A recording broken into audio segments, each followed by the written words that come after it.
মতিয়া পার্কে এক গোপী চড়াই ছিল। তার স্বামী সৌমেন কারে করে অফিস যাচ্ছিল।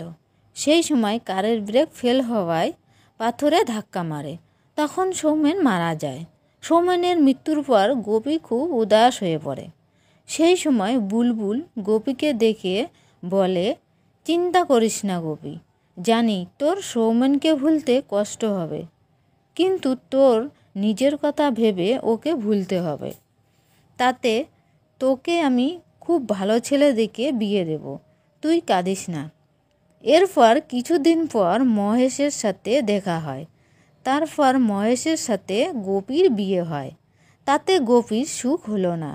মহেশ রোজ নেশা করে এসে গোপীকে মারধর করতে লাগে। একদিন গোপী মার খেয়ে কাঁদতে কাঁদতে বলে, আমাকে কেন বিয়ে করেছিলে? মহেশ বলে, আমি টাকার জন্য তোকে বিয়ে করেছিলাম। আমার অন্য একটি গার্লফ্রেন্ড আছে। এরপর মহেশের কথা শুনে গোপী খুব কাঁদে। তখন সেই সময় সেখানে মহেশের গার্লফ্রেন্ড আসে। দুইজন মিলে গোপীকে মারপিট করে।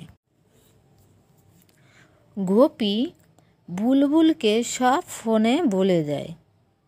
তারপর সেখানে বুলবুল আসে।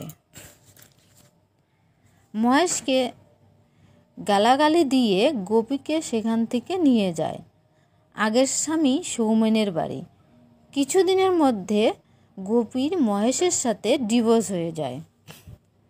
গল্পটি ভালো লাগলে লাইক, কমেন্ট, শেয়ার করুন।